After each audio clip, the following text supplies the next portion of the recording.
ओम शांति।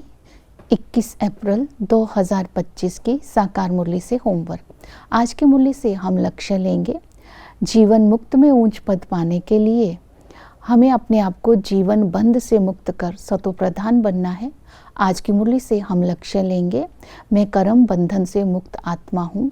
इसके लिए अपने मर्जीवा जन्म को इमर्ज करते हुए अपने शरीर को भी बाबा की अमानत समझते हुए सारे बोझ बाप को दे करके कर्म योगी बन करके कर्म करेंगे और इस स्मृति में रहेंगे। ये मर्जीवा जन्म है, ये मर्जीवा जन्म ही कर्म बंधन मुक्त जीवन है। तो करावनहार करा रहा है, चलाने वाला चला रहा है और मैं आत्मा कर्म कर रही हूँ। इस तरह कर्म योगी बनकर कर्म करेंगे। आज प्रैक्टिकल में होमवर्क रहेगा, हर कर्म करते संबंध निभाते जीवन मुक्त का अटेंशन रखेंगे, जीवन में रहते किसी प्रकार का बंधन फील ना हो। इसके लिए जब हम अपने शरीर को देखते हैं तो सोचना है ये बाबा की अमानत है। अपनी बुद्धि अपनी विशेषताओं को देखना है, तब समझेंगे ये प्रभु प्रसाद है। जब अपने संबंधियों को देखते हैं, उनके लिए कुछ कर्म करते हैं, उनकी सेवा करते हैं, तो समझना है ये बाबा के बच्चे हैं, मैं इनकी सेवा कर रही हूँ। जब हम कर्म करते हैं, ऑफिस में जाते हैं, तो समझना है मैं ये कर्म कर रही हूँ, लेकिन मुझे करावनहार मेरे से ये कर्म करा रहा है।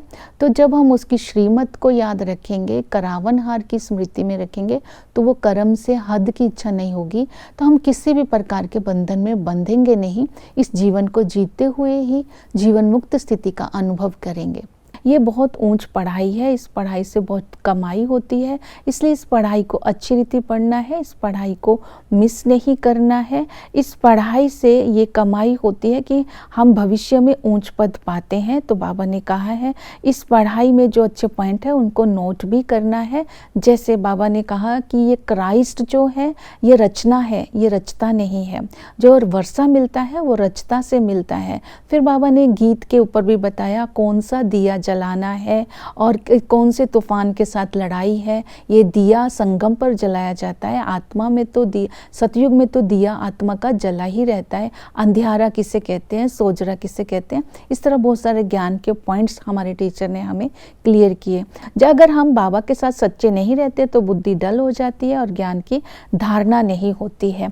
इस तरह जब हम अभी भी जीवन मुक्ति का अनुभव कर सकते हैं अगर हम ट्रस्टी बन करके रहेंगे, अपना सब बोझ बाप के हवाले करके खुशी का अनुभव करते रहेंगे और फरिश्ता बनकर मौज में रहेंगे। इस देह के भान को भी छोड़ देंगे।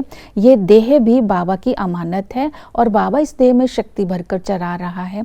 तो इस तरह जब हम जीवन मुक्त का अनुभव यहाँ करेंगे तो भविष्य में जीवन मुक्त जो भविष्य को बोलते हैं वहाँ ऊंच पद के अधिकारी बनेंगे। तो हमें अपने आप को सेवा में बिजी रखना है, क्योंकि सेवा जब करते रहेंगे तब भी हमारे संस्कारों में दिव्यता आती जाएगी। सेवा क्या करनी है तो इसमें बाबा ने अटेंशन दिलवाया, ब्रह्मा विष्णु शंकर रचना है, रचता नहीं है, ये बताना है।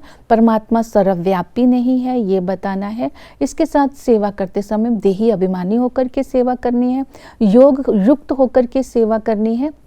सेवा करते समय बाबा के साथ कंबाइंड रहना है। तो इस तरह ज्ञान सेवा करने का शौक रखना है। तो जीवन मुक्त बन करके हम अभी ही फील करेंगे तो भविष्य में ऊंच पद के अधिकारी बनेंगे। ओम शांति।